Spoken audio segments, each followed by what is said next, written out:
Mr. Chairman, members of the committee, the Independent Petroleum Association of America appreciates the opportunity to discuss the Onshore Act and looks forward to working with the committee to enact legislation that will enhance our nation's ability to explore for and produce mineral resources on federal lands.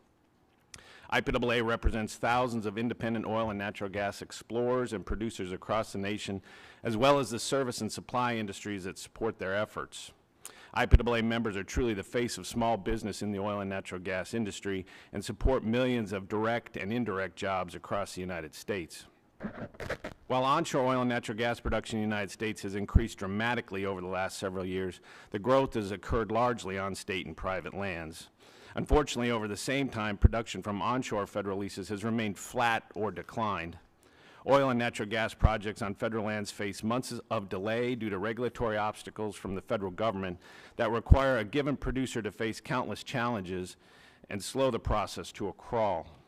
Since the beginning of the Trump administration, IPAA has submitted extensive comments to the Department of the Interior outlining regulatory reform measures that would help increase access to America's oil and natural gas resources. From enacting responsible reforms to the National Environmental Policy Act, to looking for opportunities to delegate federal authority to state regulatory agencies, we believe it's clear that the current program governing oil and natural gas activities on federal lands is in need of a significant overhaul. The Onshore Act provides important solutions to many of the problems hampering the safe, continued development of mineral resources on federal lands. IPAA strongly supports efforts to delegate primary regulatory authority for oil and natural gas activities on federal lands to the states. The Intermountain West states have robust oil and gas regulatory programs and have a proven record of managing oil and gas activities safely and effectively. Recently, the Interstate Oil and Gas Compact Commission issued a resolution urging Congress to establish a process for delegating primacy to the states for the regulation of oil and gas operations.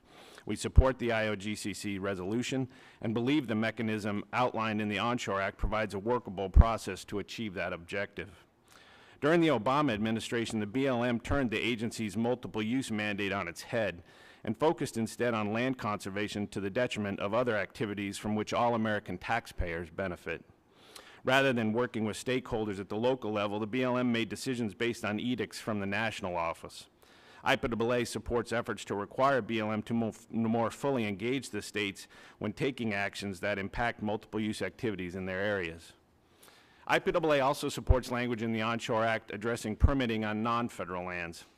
BLM currently triggers NEPA analysis for wells on state or private lands if any of the oil and natural gas resources being drilled are federally owned. This occurs even when the federal government has a small or minority mineral interest in the project. For too long, the BLM has used this federal nexus as a way for the agency to become involved in state and private mineral development decisions. In addition, once the federal interconnection is established, the full cavalcade of Washington regulatory agencies can become involved in the projects. Simply because a federal government holds a minority mineral interest in a drilling project should not allow it to impose burdensome restrictions or delay projects where it has a very limited role. Oil and natural gas projects on federal lands also face months of delay due to regulatory obstacles with NEPA analysis. We believe legislative efforts are needed to define specific agency actions where a lower threshold of environmental analysis could be used. IPAA urges the committee to develop workable reforms to NEPA that will bring the law closer to its original intent of analyzing projects that require major federal actions, rather than the current process which is being used to delay and disrupt activities on federal lands by a determined minority.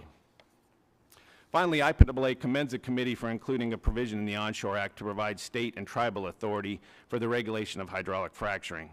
The states and tribes have a proven track record of safely and effectively regulating hydraulic fracturing operations. States and tribes understand the geology and hydrology of their regions far better than federal officials in Washington, D.C.